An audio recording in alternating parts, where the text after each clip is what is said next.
Hey guys, andito pa rin ako sa hospital and naka-heplock na ako kasi lumabas kasi kami, nagpa-ultrasound ako sa ibang diagnostic clinic kasi kagabi pumunta dito yung nag-ultrasound na doktor namin, hindi ko napansin. I mean, ang order kasi ng doktor ko, bukas na kasi akala namin naka-leave pa yung doctor namin na nag-ultrasound. So, ayun, pina-ultrasound ako ni Max sa diagnostic clinic ng isang nephro doctor namin.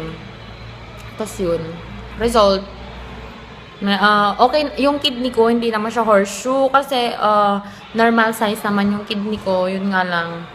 Kasi si papa ko tsaka si tita ko, horseshoe, kumbaga magkadikit yung kidney niyang ganon. Basta dalawang ganyan magkadikit, parang horseshoe, yung paganyan. Yung akin, okay naman, dalawa, magkabilaan. Yun nga lang yung left ko, kasi left talaga yung sumasakit. Yung left ko merong 3 stones.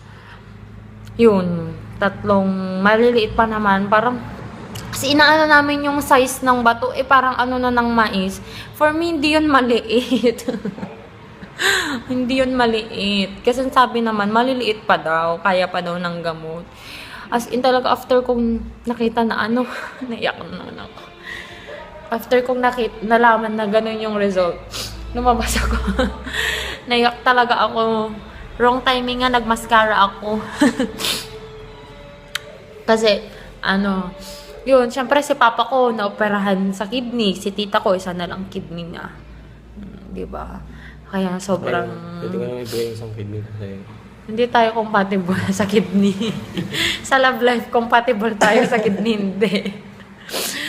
Ayun, nandiyan kasi si Mac. Siya yung nag-drive. Wala pang tulog yan. Galing siyang night shift. Natulog siya dito kagabi. Dito sa bed. Ayun, pero hopefully makuha pa siya ng gamot kasi yung umoperahan. Si tita ko isa na lang kidney niya, si papa ko na-operahan na yan. Ulit-ulit naman ako. So ayun, nakaka-depress lang. Ayoko na nga mag-duty mamaya eh. Sino makukuha yung duty mo? Hindi ko alam kung usapin nga natin si Lorraine. Siya na lang mag-duty, head nurse naman siya. Kaya yan, kaya pa Tapos si mama ko, siya na yung magpapa-register sa akin for the exam ko sa January 20. Yun. Ako na lang ka. Hindi pa pupunta na sila kasi papavaccine din daw si Alpine. Yun. Tapos yung kapatid kong bunso na siya na yung magdadrive. Sa Alpine? Papavaccine. Alpine puti? Alpine white, hindi sa Alpine brown. So yun guys, update ko na lang kayo kung anong mangyayari. Hopefully ma-discharge na ako today. Kasi good thing naman, na-admit ako, nakapag-edit ako ng 2 videos. Kasi wala naman akong ginagawa. But yeah, nakaka-depression dito ako sa hospital. Ang hospital naman namin dito, parang bahay na namin. Kasi nandyan lang yung bahay namin, malapit. Parang extension lang ng bahay. Pag kaming mga nurses, tsaka feel at home talaga kami dito. Kasi iba yung ambience. Hindi siya kagaya ng ibang hospital na amoy gamot, amoy alcohol, ganon. Amoy bahay lang siya. So, okay naman, comfortable naman, pero parang the fact na nandito pa rin ako, I think I'm not feeling good, ganun. So, I hope discharge ako ni Doc ngayon.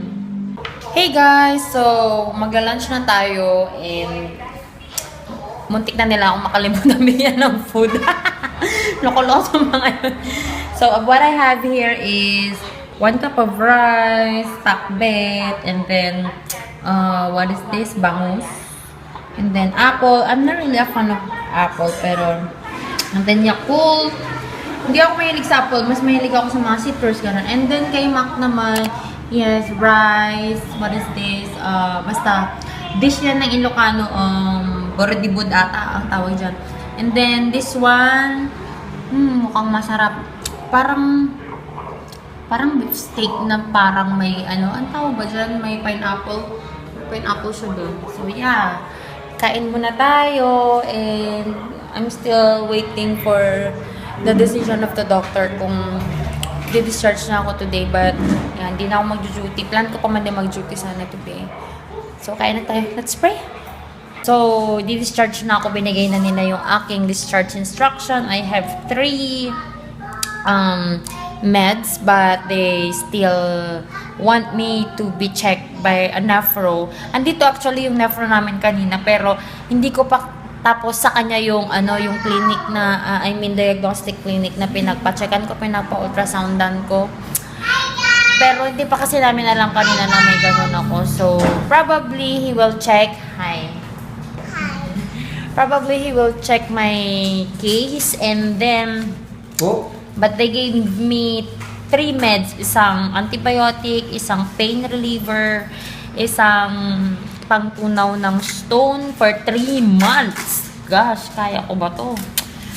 And this is my ultrasound right here. I have focus, my friend, focus.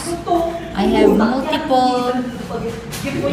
multiple nephrolithiasis in my left kidney and the size is 0.4 cm. Yeah.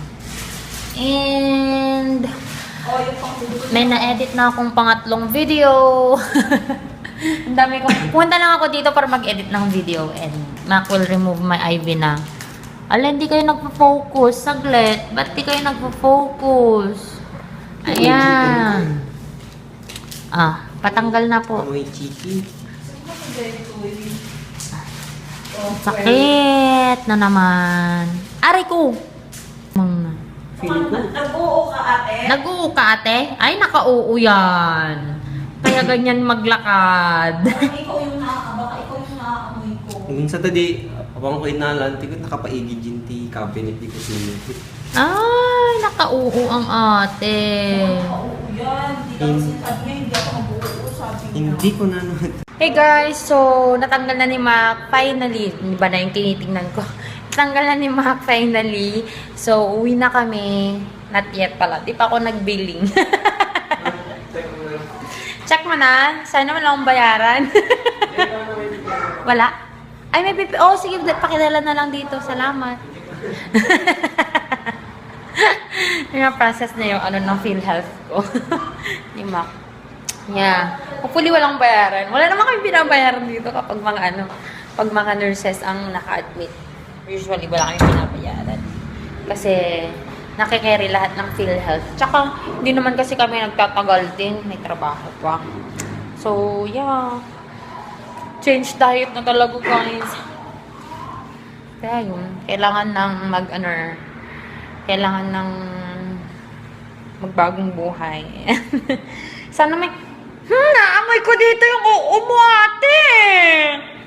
Ang baho!